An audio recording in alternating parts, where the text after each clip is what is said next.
بسم اللہ الرحمن الرحیم۔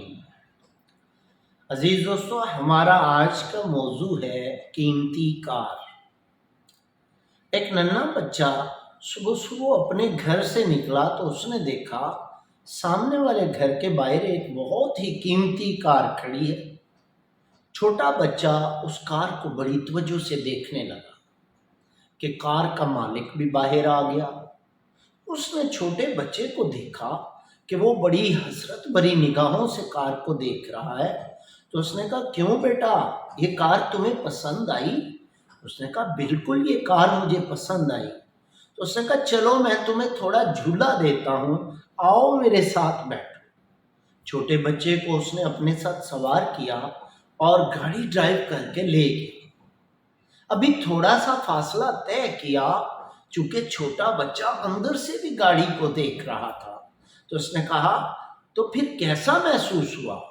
اس چھوٹے بچے نے کہا، جناب آپ کی گاڑی تو بہت قیمتی ہے اور بہت مہنگی ہے۔ اس نے کہا، بالکل ہاں ایسا ہی ہے۔ تو چھوٹے بچے نے کہا، جناب آپ نے یہ گاڑی کتنے کی لی ہے؟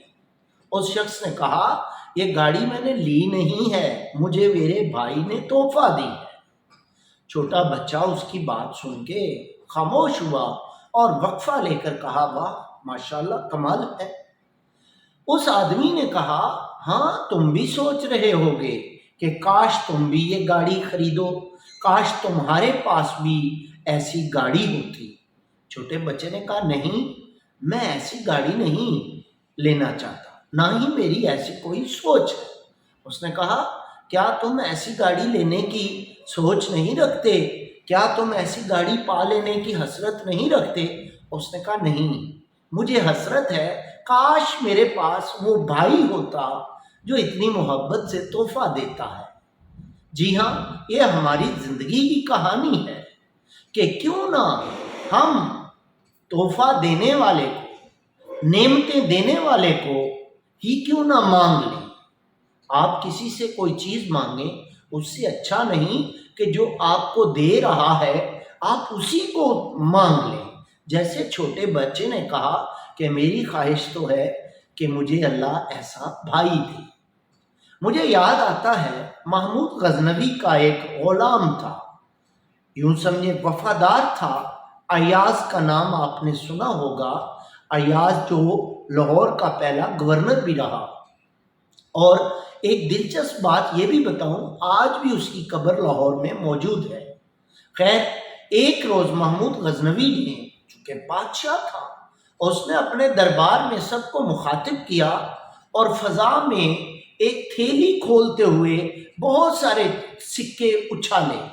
جب سکے فضا میں اچھالے تو محمود نے کہا، جس کو جتنے سکے چاہیے وہ لے لے۔ سب لوگ بھاگے، سکوں کی طرف لپکے اور سکے جمع کرنا شروع کر دیے۔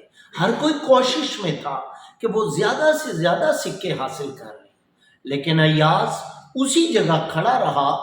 تو محمود غزنوی نے کہا، ایاز کیا تمہیں سکوں کی ضرورت نہیں ہے؟ کیا تم یہ سکے حاصل نہیں کرنا چاہتے؟ کیا تمہاری خواہش نہیں کہ تمہارے پاس بھی بہت سارے سکے ہوں؟ ایاز نے کہا، نہیں، میرے پاس آپ ہیں اور میرے پاس بادشاہ ہے۔ جس کے پاس بادشاہ ہو اس کا سب کچھ ہوتا ہے، جس کا بادشاہ ہو سب کچھ تو اسی کا ہوتا ہے۔ یہ بھی ایک واقعہ ہے، لیکن ایک سبق ملتا ہے۔ ہم اللہ سے روز نعمتیں مانگتے ہیں اور ان چیزوں کا گلہ کرتے ہیں جو اس نے ہمیں نہیں دی، لیکن ہم ان نعمتوں کو نہیں گنتے جو اس نے بن مانگے دی ہیں۔ کیوں نہ ہم کسی دن اللہ سے نعمتیں مانگنے کی بجائے اسے ہی مانگ لیں۔ جب بادشاہوں کا بادشاہ آپ کا ہو گیا، جب وہ خدا آپ کا ہو گیا، آپ کی اس کے ساتھ یاری ہو گئی، پھر آپ کے لیے کچھ بھی مشکل نہیں ہوگا۔ ذرا کوشش کیجئے، سجدہ کیجئے، اس کی عطا کردہ نعمتوں پر اس کو تھینکس بولیے، اور اس نے جو آپ پہ لازم کیے ہیں معاملات، ان میں جو کوتاہی کی ہے اس پہ سوری کیجئے، یعنی اس کو الحمدللہ رب العالمین کہہ کے پکاریے، اور استغفر اللہ من کل ذنب واتوب الیہ کہہ کے یہ وظیفہ کر کے اپنے گناہوں کا اقرار کرتے ہوئے اس کی بارگاہ میں معافی مانگیں، اسے راضی کریں، اس سے یارانہ لگائیں۔ جب بادشاہوں کا بادشاہ آپ کا ہو جائے گا تو دنیا کی ساری چیزیں آپ کی ہو جائیں گی، بالکل ایسے جیسے ایاز نے کہا کہ جب بادشاہ میرا ہے تو مجھے کیا ضرورت ہے سکے مانگنے کی، سکوں کے پیچھے بھاگنے کی۔ اور اس ننھے بچے نے کہا کہ مجھے ایسی کار نہیں چاہیے، مجھے کار دینے والا ویسا بھائی چاہیے۔ تو عزیز دوستو، آج کے ان دو واقعات سے ہم نے سیکھا کہ اپنے رب کو اس سے مانگ لیجئے، اس سے یاری لگائیے۔ چھوٹے چھوٹے انداز ہیں شکرانے کے اور استغفار کے، جب آپ اس کو اس سے مانگ لیں گے تو آپ کو دنیا کی کسی چیز کے پیچھے بھاگنا نہیں پڑے گا۔ اپنی دعاؤں میں یاد رکھیے گا، عمل کیجیے گا۔ والسلام، ڈاکٹر محمد اعظم رضا تبسم۔